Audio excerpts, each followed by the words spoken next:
नमस्कार, मैं आरबी सिंह यादव और आप देख रहे हैं मेरा YouTube channel RB Singh Yadav editor. आज हम कांग्रेस की प्रेस कॉन्फ्रेंस आपको सीधे दिखाएंगे। इसमें कांग्रेस प्रवक्ता श्रीनेत आपके सामने वो कहानियां रखेंगी जो शायद नरेंद्र मोदी आजकल अपने भाषणों में बोल रहे हैं, और उनका श्रीनेत ने जबरदस्त हमला किया है। देखिए श्रीनेत का ये वीडियो।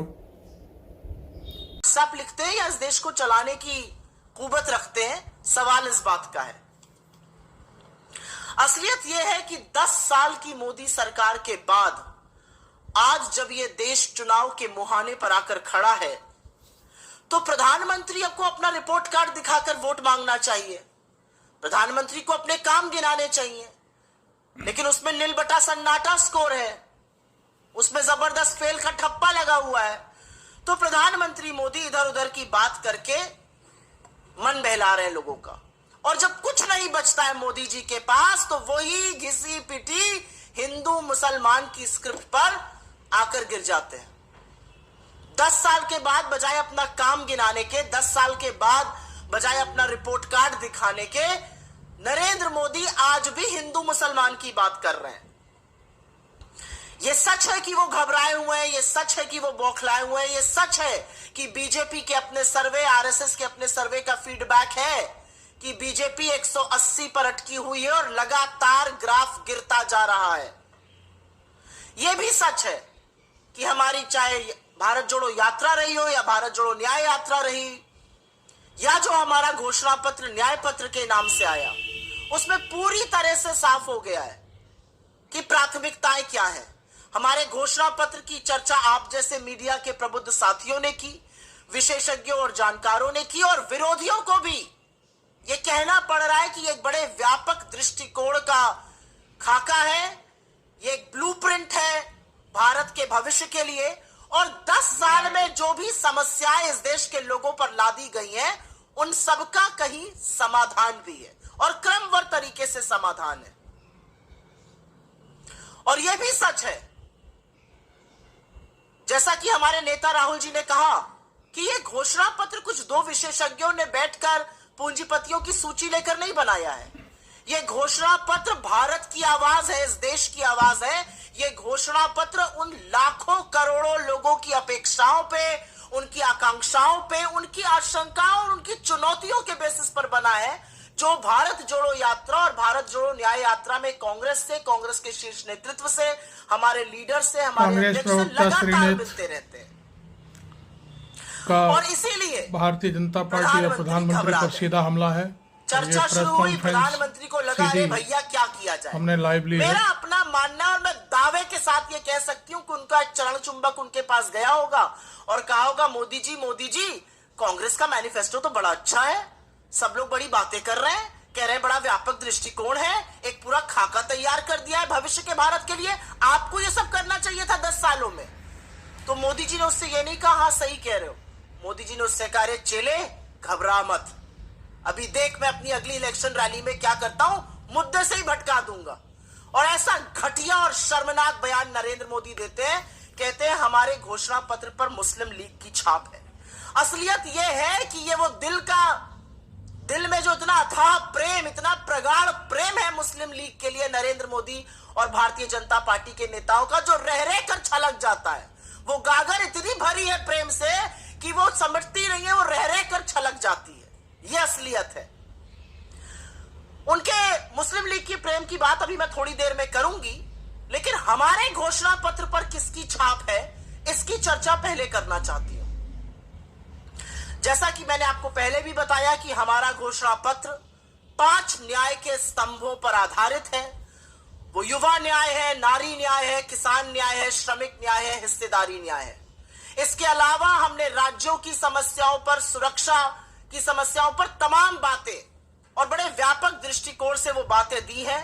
यह भी सच है कि हमारा घोषणा पत्र लोगों की आवाज पर बना है, इसमें लोगों की अपेक्षाओं का प्रतिबिंब है। तो बताती हूं आपको इस पर किसकी छाप है।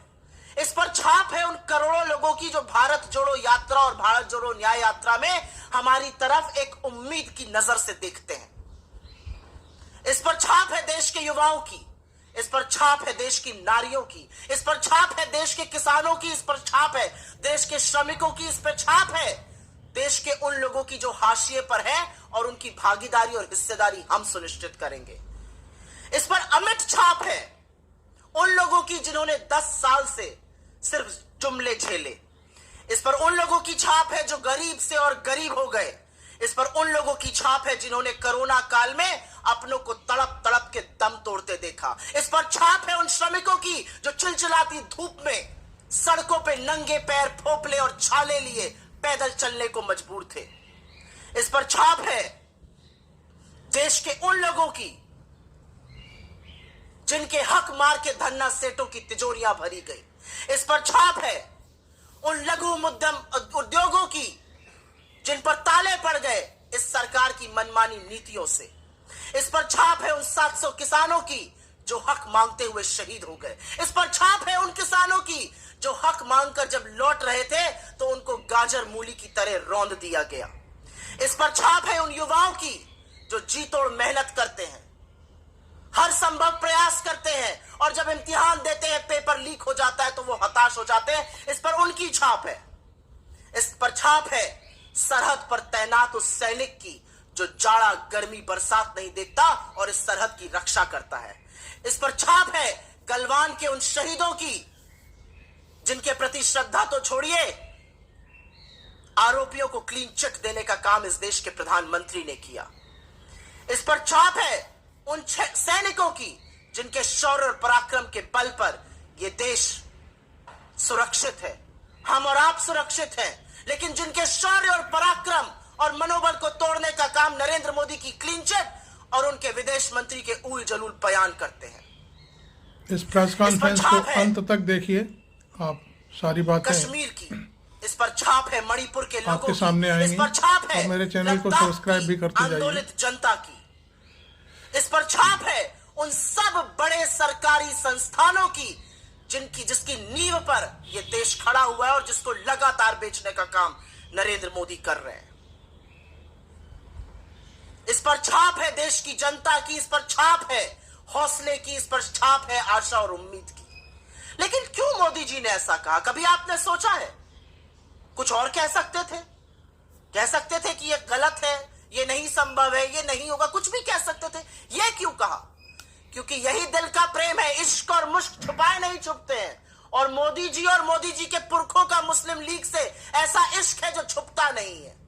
आपको याद होगा 1942 में जब महात्मा के आह्वान पर मौलाना आजाद कांग्रेस के अध्यक्ष थे, सारा देश सड़कों पर था, करो या मरो का नारा था, भारत छोड़ो आंदोलन चल रहा था, और ऐसे में श्यामा प्रसाद मुखर्जी बंगाल में, मोदी जी के पुरखे सिंध में, मोदी जी के पुरखे नॉर्थ वेस्ट फ्रंटियर प्रोविंस में मुस्लिम लीग के साथ मिलकर सिर्फ सरकार ही नहीं चला रहे थे, अंग्रेजों को चिट्ठियां लिखकर यह भी सलाह और मशवरा दे रहे थे कि इस आंदोलन का कैसे दमन किया जाए।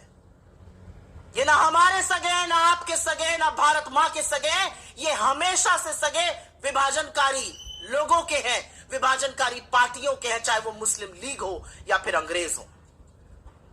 और असलियत यह भी है कि जब से हमारा मैनिफेस्टो जारी हुआ है, बीजेपी में खलबली मची हुई है। बेचारों को समझ ही में नहीं आ रहा है क्या किया जाए। वैसे ही 180 पर अटके हुए हैं, शनै शनै वो अब कम होता जा रहा है।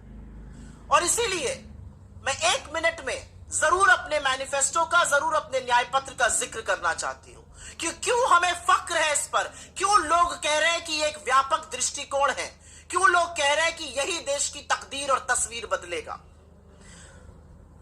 हर उस समस्या का, चाहे वो बेरोजगारी हो, महंगाई हो, आर्थिक असमानता हो, गरीबी हो, भूखमरी हो, महिलाओं के खिलाफ अपराध हो, हर उस समस्या का जिसको देश ने 10 साल में झेला है, इस मैनिफेस्टो में पूरी तरह से समाधान है। युवा बेरोजगारी का दंश सह रहा है। हम कहते हैं हमारी सरकार बनेगी 30 लाख सरकारी नौकरियां देंगे। हमारा कहना है कि हम अप्रेंटिसशिप स्कीम के अंतर्गत 1 साल के लिए हर ग्रेजुएट और हर डिप्लोमा धारक को 1 लाख का स्टाइपेंड देंगे। हम कहते हैं कि पेपर लीक से आपका हौसला टूटेगा नहीं, क्योंकि ऐसा सख्त कानून बनाएंगे कि आपके साथ भविष्य के खिलवाड़ करने वालों की रूह कांप जाएगी। हम कहते हैं कि 4 साल ठेके पर सरकार सेना की नौकरी नहीं चलेगी। अग्निवीर को खत्म करेंगे और पुरानी जो विधि थी उसको बहाल करेंगे। कहां से? हम किसानों जिनका हौसला टूट गया, जिनको आतंकी कहा गया, जिनके ऊपर आंसू गैस के गोले छोड़े गए, जिनके रास्ते में कीले गड़ा दिए, हम उन किसानों को एमएसपी की कानूनी गारंटी देंगे। हम उनका कर्जा माफ करेंगे, 16 लाख करोड़ पूंजीपतियों का माफ नहीं करेंगे। हम उनके खेती को, उनके बीज को, उनकी खाद को, उनकी दवाई को, उनके खेती के उपक्रम को जीएसटी से मुक्त करेंगे। हम नारी के हाथ में संसाधन देंगे। महालक्ष्मी स्कीम के चलते हम गरीब परिवार की महिला मुखिया को 1 लाख रुपए सालाना देंगे। हम नई सरकारी नौकरियों में महिला को 50% आरक्षण देंगे। हम श्रमिकों के न्याय की बात करते हैं। हम मनरेगा, जिसने ग्रामीण भारत की तस्वीर बदल के रख दी, हम उसके मानदेय को प्रतिदिन बढ़ाकर 400 रुपए करेंगे। हम गिग वर्कर्स को सामाजिक सुरक्षा देंगे। हम 25 लाख रुपए की एक हेल्थ योजना की बात कर रहे हैं, जैसे हमने राजस्थान में चलाई, जिसके तहत इलाज, दवाई, टेस्ट सब उसमें आएगा।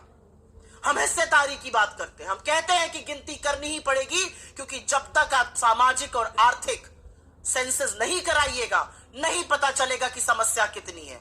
हम हाशिए पर दलित, शोषित, वंचित, आदिवासी, पिछड़े लोगों की भागीदारी सुनिश्चित करेंगे। हम पता करेंगे कि वो कौन गरीब जनरल कास्ट के भी लोग हैं जो दंश सह रहे हैं गरीबी का और जिनकी मदद होनी चाहिए। हम जंगल जमीन पर कानूनी हक देंगे लोगों को। वन अधिकार अधिनियम लागू किया जाएगा। हम आदिवासी बाहुल्य क्षेत्रों को अधिसूचित करेंगे। हम राज्यों की बात करते हैं। हम मोदी जी की तरह मुंह नहीं मोड़ लेते हैं। हम जम्मू कश्मीर को पूर्ण राज्य का दर्जा वापस बहाल किया जाएगा, ये कहते हैं। पांडिचेरी को, पुदुचेरी को पूर्ण राज्य का दर्जा देंगे। आंध्रा को विशेष राज्य का दर्जा मिलेगा। लद्दाख में आज भी लोग सड़कों पर आंदोलित हैं। वहां पर धारा 144 लगाकर इंटरनेट सस्पेंड करके दमन किया जा रहा है। हम 6 शेड्यूल ऑफ कॉन्स्टिट्यूशन का अमेंडमेंट कर लद्दाख की जनजातियों को उसमें इंक्लूड करेंगे। हम मणिपुर की वर्तमान सरकार को बर्खास्त करेंगे और सुलह आयोग की एक नियुक्ति करेंगे। यह होता है एक व्यापक दृष्टिकोण, जहां पर युवाओं की बात हो रही है, किसानों की हो रही है, महिला की हो रही है, श्रमिकों की हो रही है, हिस्सेदारी की बात हो रही है, जहां पर देश के राज्यों की बात हो रही है। और यह कांग्रेस का वादा है और जनता जानती है। हम जब वादा करते हैं तो उसको पूरा करते हैं। यह कांग्रेस की ही सरकार थी जिसने सूचना का अधिकार, शिक्षा का अधिकार, मनरेगा, खाद्य सुरक्षा बिल जैसे बड़े बड़े कानून दिए। ये कांग्रेस की कर्नाटक, तेलंगाना और हिमाचल में चलने वाली सरकारें हैं, या हमारी राजस्थान और छत्तीसगढ़ की वो सरकारें जो अब नहीं रही। हमने जो कहा वो पूरा किया, चाहे वो गृह ज्योति हो, गृह लक्ष्मी हो, रायतू भरोसा हो, तमाम ऐसी चीजें। तो लोगों को भरोसा है कि कांग्रेस जो वादा करती है उसको निभाती है, क्योंकि ये कांग्रेस की गारंटी है, ये किसी का जुमला नहीं। I will very briefly make a statement in English on the. Congress की प्रेस कॉन्फ्रेंस में आपने श्रीनेत को सुना। उन्होंने नरेंद्र मोदी पर जमकर हमला बोला और कहा कि वो बात बात पर झूठ बोलते हैं और अपनी जो गलतियां हैं उनको या अपने रिपोर्ट कार्ड को लेकर के कभी वोट नहीं मांगते। वो हमेशा हिंदू और मुस्लिम की बात करते हैं। तो आप इस मेरे वीडियो पर अपनी टिप्पणी भी करें और शेयर करें और मुझे मेरे चैनल को सब्सक्राइब जरूर करें। Thank you very much. मैं आरबी सिंह यादव।